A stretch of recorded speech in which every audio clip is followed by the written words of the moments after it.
दर्शकों, जय श्री राधे। स्वागत है आप सभी का ज्योतिष सीखे कार्यक्रम में। अभी तक हमने पाठ संख्या 22 तक पढ़ा दिया है, जिसमें हमने ग्रहों के गुण स्वरूप में पढ़ रहे थे।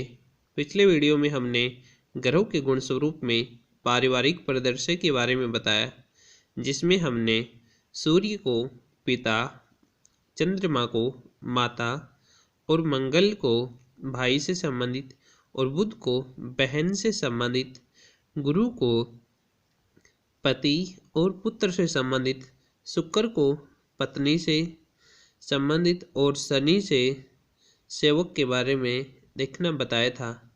आज हम उसी क्रम में और आगे बढ़ते हैं और ग्रहों के गुण स्वरूप में ही शारीरिक अवयव के बारे में पढ़ते हैं। आज का पाठ बहुत ही महत्वपूर्ण है, जो आप सभी के लिए आवश्यक है।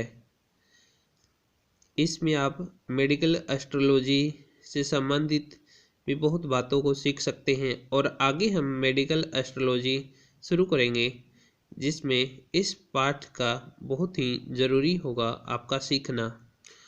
और हम हमेशा कहते हैं कि यदि डॉक्टर भी ज्योतिषी हो तो उसे बहुत ही अच्छी तरीके से रोग को समझना आसान हो जाएगा।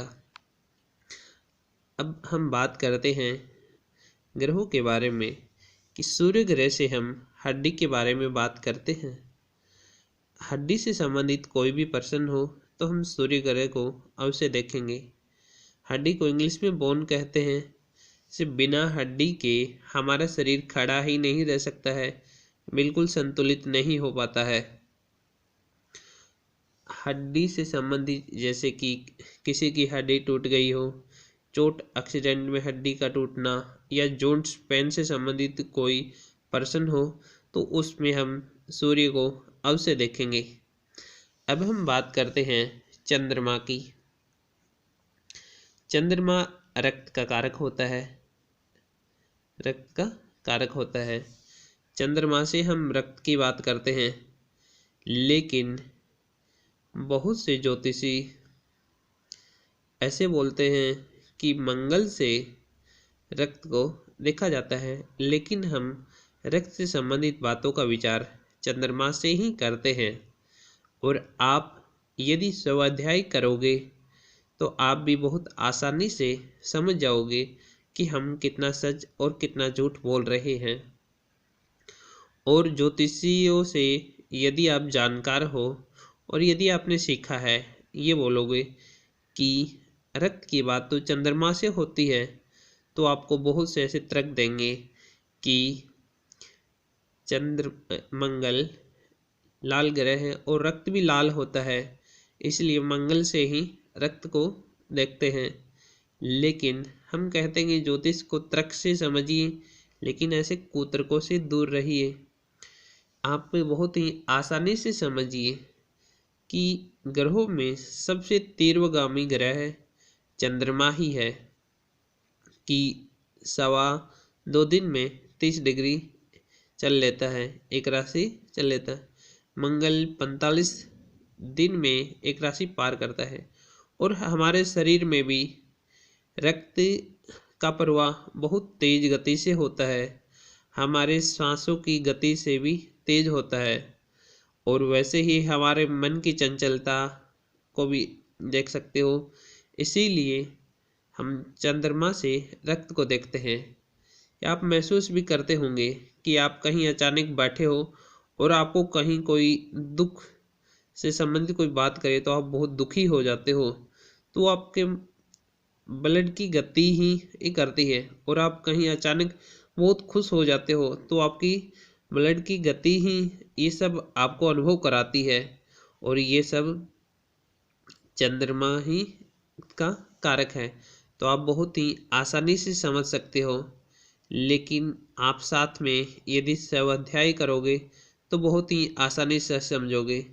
बहुत से बड़े बड़े ज्योतिषी रेड सेल और वाइट सेल की भी बात कर लेते हैं, लेकिन आप इसको बहुत ही सूक्ष्मता से जब हम मेडिकल एस्ट्रोलॉजी शुरू करेंगे तब समझ पाओगे। हम अभी बहुत ही साधारण और बहुत ही सीधा सीधा आपको ग्रहों के गुण स्वरूप के बारे में बहुत ही सरल जानकारी दे रहे हैं, जो आप समझिए। अब हम बात करते हैं मंगल की। मंगल से बात होती है हमारे मांसपेशियों की। मांसपेशियों से संबंधित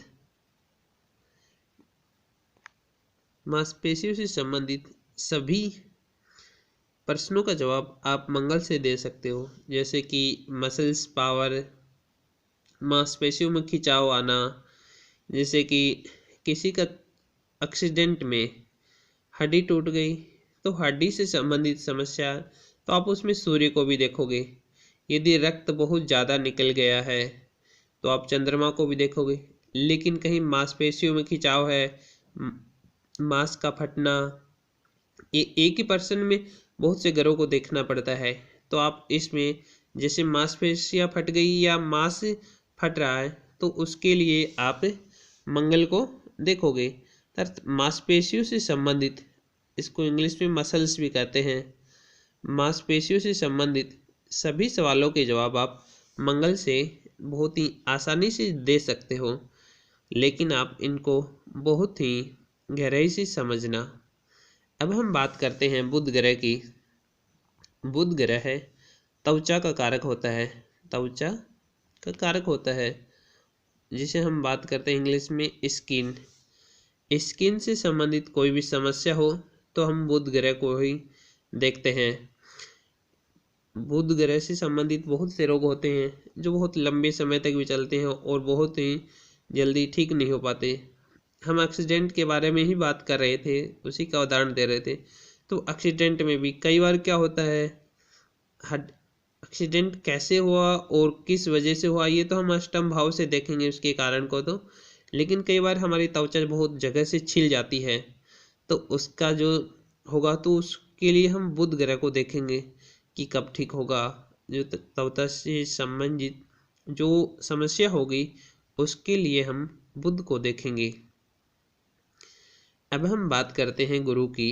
गुरु ग्रह वसा, वसा का कारक है। वसा को फैट भी कहते हैं।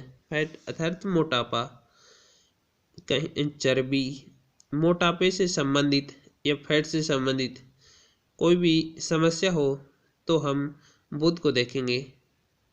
यदि कोई बहुत ही कमज़ोर है तो उसके लिए भी हम गुरु ग्रह को ही देखेंगे, और बहुत ज़्यादा मोटा है लेकिन स्फूर्ति नहीं है तो इन सभी मोटापे से संबंधित जो भी समस्या है तो उसके लिए हम बुध ग्रह को ही देखेंगे। अब हम बात करते हैं शुक्र की। शुक्र ग्रह वीर्य के कारक है, वीर्य का कारक है। वीर्य, इसके बगैर तो चराचर जगत का चलना ही बंद हो जाता है, अर्थात ये संतान उत्पत्ति का कारक है। ऐसे शुक्र पत्नी का कारक माना गया है, लेकिन हम यहाँ अलग बात कर रहे हैं, उसको भी ध्यान में रखना है। वीर्य से शरीर में ऊर्जा प्राप्त होती है, तो इससे आप ये भी देख सकते हो कि आप कितने ऊर्जावान हो या नहीं हो, आप संतान उत्पन्न करने में सक्षम है या नहीं है। इन सब बातों के लिए आप शुक्र ग्रह का विचार करेंगे। जन्म कुंडली में शुक्र की स्थिति को देखेंगे कि शुक्र जन्म कुंडली में कैसा है। अब हम बात करते हैं शनि ग्रह की। हम आपको बहुत ही आसानी से, बहुत ही कम व्याख्या करके, आप व्याख्या स्वयं से भी कर सकते हो, लेकिन हम थोड़ा थोड़ा आपको समझा रहे हैं कि वीडियो बहुत अधिक लंबा न बने, इसलिए आप इसको बहुत ही आसानी से और पूरा वीडियो को बहुत ही आराम से सुनिए।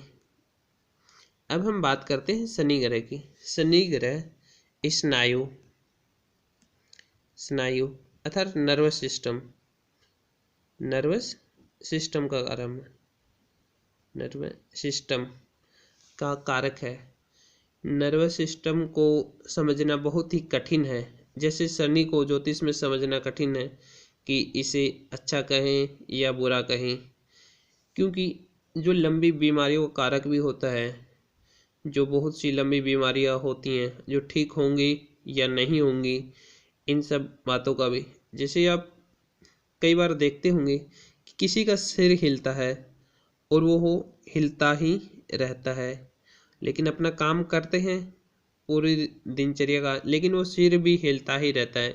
कई बार किसी का हाथ कंपकपी या हिलता रहता है, तो ये सब शनि से संबंधित है। इसके लिए जो दीर्घकालिक बीमारी होती हैं उसे शनि से ही देखते हैं। जैसे लकवा ग्रस्त है, कब ठीक होगा, 2 दिन में ठीक होगा, 2.5 महीने में ठीक होगा, या फिर 2 साल में ठीक होगा, इसको एक ज्योतिषी ही बता सकता है।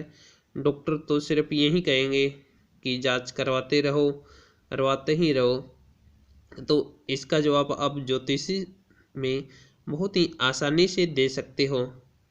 और यदि पैरों से संबंधित भी कोई परेशानी है तो वो भी शनि ही उसका कारक है। जैसे कि हमने आपको शनि की आकृति के बारे में बताया था कि शनि पैरों से थोड़ा ग्रसित है और आंखों में भी थोड़ी परेशानी है।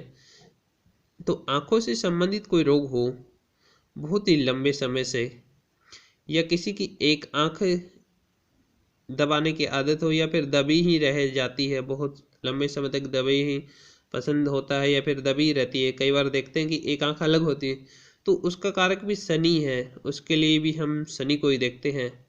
हम बहुत ही कम व्याख्या करके आपको समझा रहे हैं, लेकिन आप स्वयं से 100 अध्याय से इसकी बहुत ही अच्छी तरीके से हमसे भी अच्छी व्याख्या कर सकते हो। लेकिन आप समझिए, और जब आप स्वाध्याय करोगे तो आपको ये भी पता चलेगा कि हम कितना सही और कितना गलत बता रहे हैं। तो आप साथ में पराशर ज्योतिष को स्वाध्याय के रूप में भी पढ़िए। और यदि कोई समस्या हो तो आप हमसे ज़रूर कमेंट बॉक्स में सवाल कर सकते हैं। और ज्योतिष से संबंधित कोई भी सवाल हो जो अभी तक हमने पाठ पढ़ाया है, तो उससे संबंधित कोई भी सवाल हो तो आप बेझिझक सवाल कर सकते हैं, हम उसका जवाब अवश्य देंगे। धन्यवाद।